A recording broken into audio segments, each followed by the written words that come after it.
بسم الله والحمد لله. يا رب لك الحمد كما ينبغي لجلال وجهك ولعظيم سلطانك. أعزائي محب الحمام ومربي الحمام، تحية طيبة لمشاهدي قناة أم الزياد وطيورها، وكل عام وأنتم بخير بحلول عيد الفطر المبارك. أعاده الله عليكم بالخير واليمن والبركات. اليوم سنتكلم عن عشبة يوجد بها فوائد كثيرة وبها مصادر ممتازة للحمام.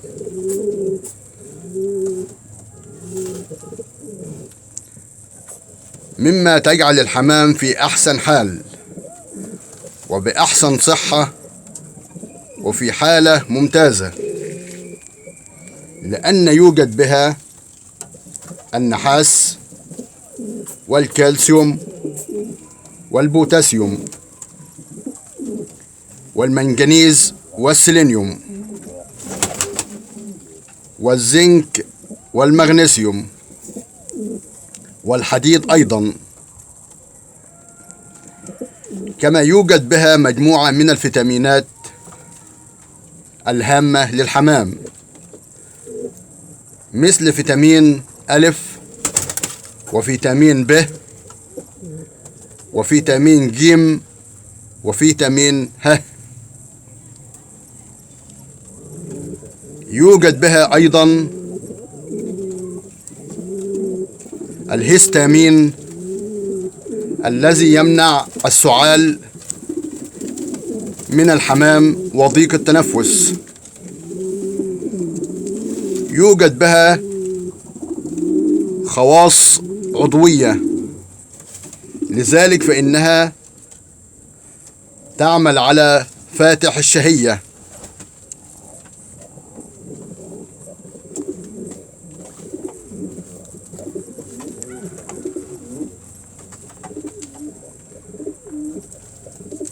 ولذلك فإنها مفيدة جدا لعملية الهضم.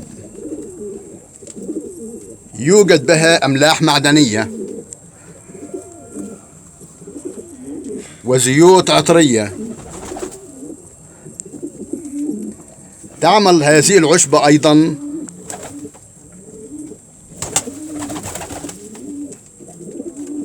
على كفاءة الجهاز التنفسي والتخلص من البلغم والمخاط الموجود بالفم.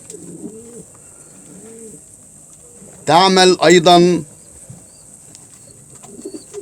على كفاءة الكلى.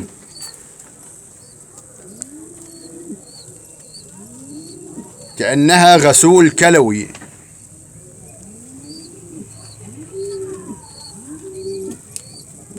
تعمل أيضا على القضاء على الطفيليات المعوية الموجودة بأمعاء الحمام.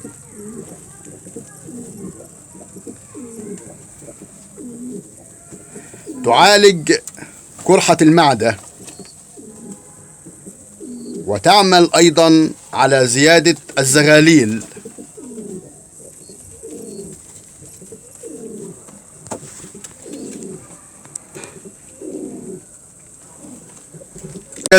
وخلي بالك إن هذه العشبة يوجد بها الكالسيوم بنسبة عالية جدا، ويوجد بها النحاس والحديد التي تعمل على إنتاج الحديد في خلايا الدم الحمراء.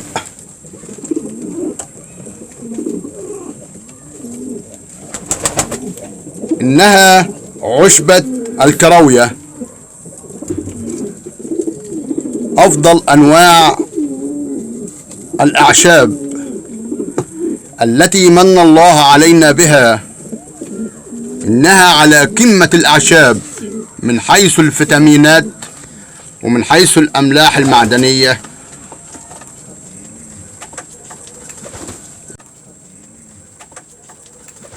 ومن حيث المعادن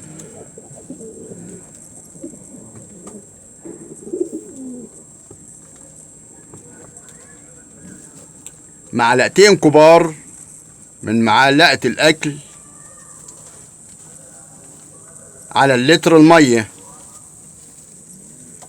وهنغليهم لمدة 5 دقايق، وهنقدمهم للحمام على عطش. وهنعمل الكلام ده كله عملي قدام منكم حالا. ما تنسوناش باللايك والشير حتى نستمر، ويصلكم مني كل جديد. وخليكم معايا عشان اوريكم التجربة عملي.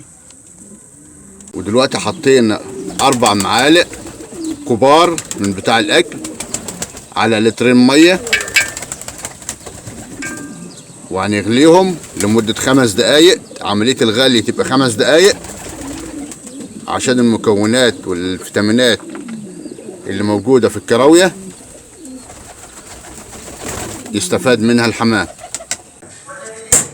ودلوقتي حطينا الكراوية على النار عشان يتم غليها لمدة 5 دقايق حتى يستفاد الحمام منها، وهنغطيها طبعا عشان زيوت الطيارة.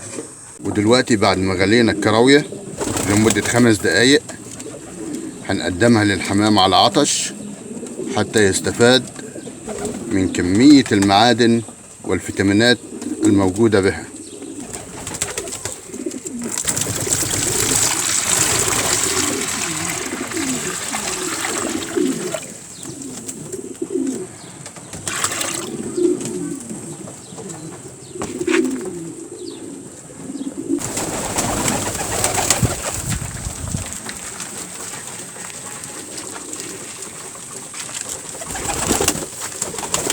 دلوقتي قدمنا الكراوية للحمام على عطش حتى يستفاد من الفيتامينات والمعادن زي النحاس والكالسيوم والبوتاسيوم والمنجنيز والسيلينيوم والمغنيسيوم، ويوجد به الحديد أيضا.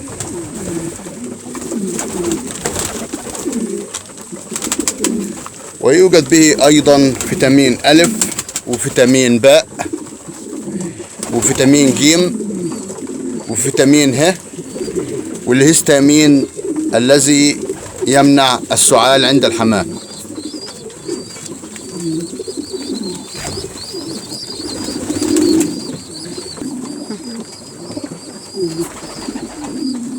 والكراوية برضك فيها فاتح للشهية، يعني حاجة مفيدة للحمام، هتساعد الحمام ان ياكل كويس ويأكل عياله كويس، وفي نفس الوقت فاتح للشهية ومساعدة للهضم، تعمل على زيادة الهضم. فيها عناصر كتيرة وفوائد كتيرة للحمام. ما تنسوناش في اللايك والشير حتى يصلكم مني كل جديد. والسلام عليكم ورحمة الله وبركاته.